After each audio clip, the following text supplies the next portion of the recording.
Hello, everyone. The book we're going to be talking about today starts out with one of the most delightfully disturbing first chapters I think I might have ever read in a horror book. And it gets better from there, trust me. And I'm going to be talking about all that. But first, I want to remind you that my book of short horror stories, called The Things That Happen at Night, is available at the link in the description for only $3.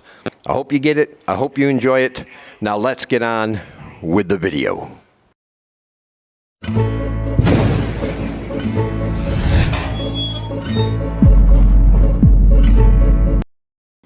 All right, so the book we're going to be talking about today is called Hell Spring by Isaac Thorne.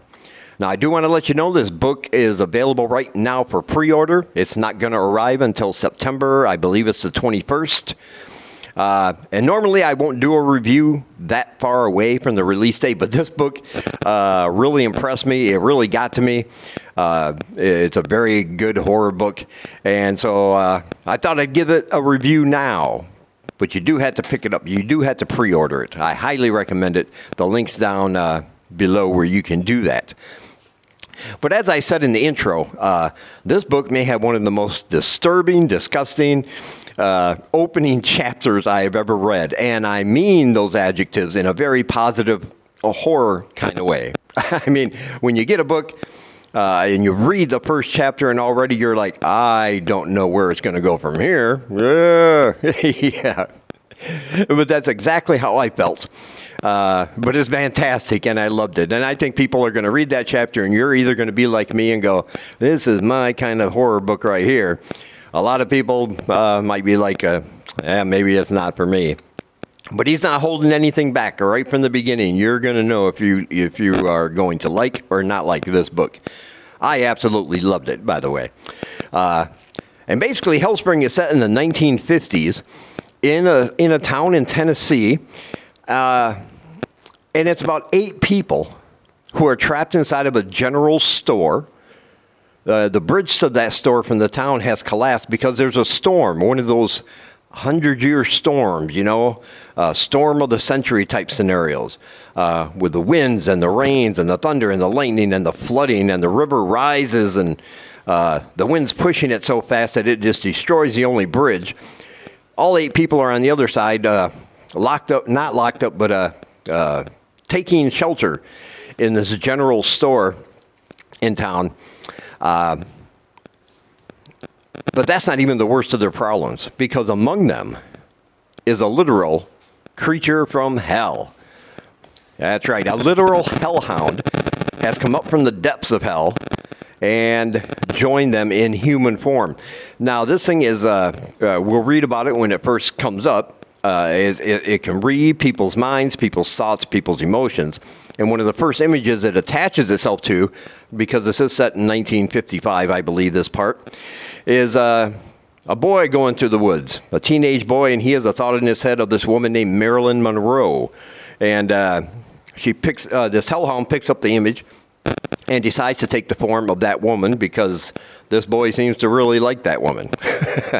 For reasons, if you know Marilyn, of course, any boy at that age would. But anyway, this thing decides to take the form of this woman. But like I said, it can read people's thoughts, people's emotions. And once they're all in this general store locked away, this creature, it might be in a human form, but it's still a creature. It still has to feed. This thing is very, very hungry. And you might think you've heard all these things before, but this author, oh man, he does a fantastic job of spinning these tropes into his own. He makes it his own. And while you might think it sounds a little bit like Stephen King's The Mist, all those people, something's happening outside, they're all in a store, the comparisons end there, because he really makes it his own. He adds so many twists and so many different elements to this narrative. You might think it's just a monster who's going to pounce and cut people to pieces and things like that, and you would be wrong. Because every person in this store, and he deals with these characters individually, and he does a fantastic job at that. You really get the feel that each character is different and a vital part of the story. And each one has a secrets things they've done, things they're ashamed of, things they regret, things they feel great guilt over, whether they should feel guilty for those things or not. Because we're talking Tennessee in the 50s, there's a lot of religious imagery in this book because it's a very Christian town.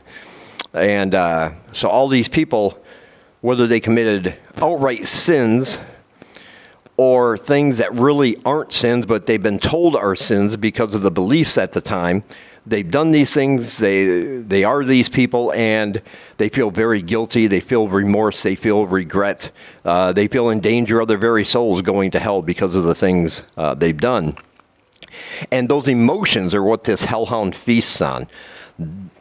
These negative emotions, the more negative the better, come off them as an aura almost, and this creature will just suck in that aura and feed off it and live off it, and this helps sustain its human form so it doesn't give itself away. So all of these people in this store are all feeling some of that, and one by one this creature psychically gets into their heads and starts reminding them of the things they've done, start telling them how bad they are and how much they should regret it and how they're very, very bad, sinful people, welling up these feelings so that it can feed on it. And it's a very effective horror story because they're all in this cabin. They're all together with each other, yet some people sometimes see through this facade the creature has, while others do not.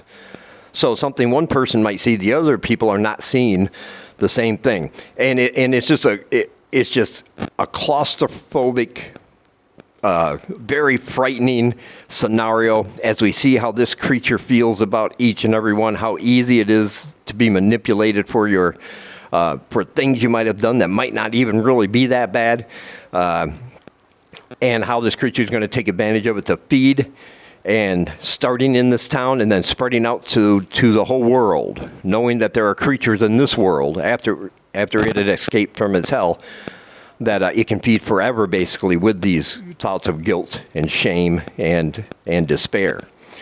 And it's just a great horror story. It really is. It's a straight-on horror story. This isn't. It might have those underpinnings of what we consider sin and why we should or shouldn't feel guilty about certain things, and that's definitely there. But mainly, it's a very scary story, and something I think everybody should read. It's fantastic. I loved it, and of course, I highly recommend it. As I said, it's not coming out until September 21st, but there is a pre-order link right now in the description to Amazon. I highly recommend you pre-order it. It's going to exceed your expectations.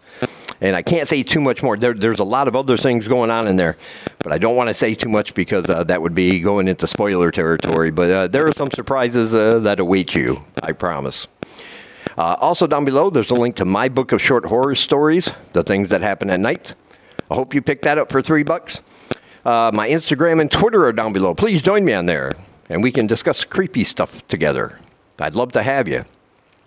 And as always, thank you for taking some of your time, spending it here with me. I always appreciate you guys watching. And until we meet again, keep reading spooky, my friends.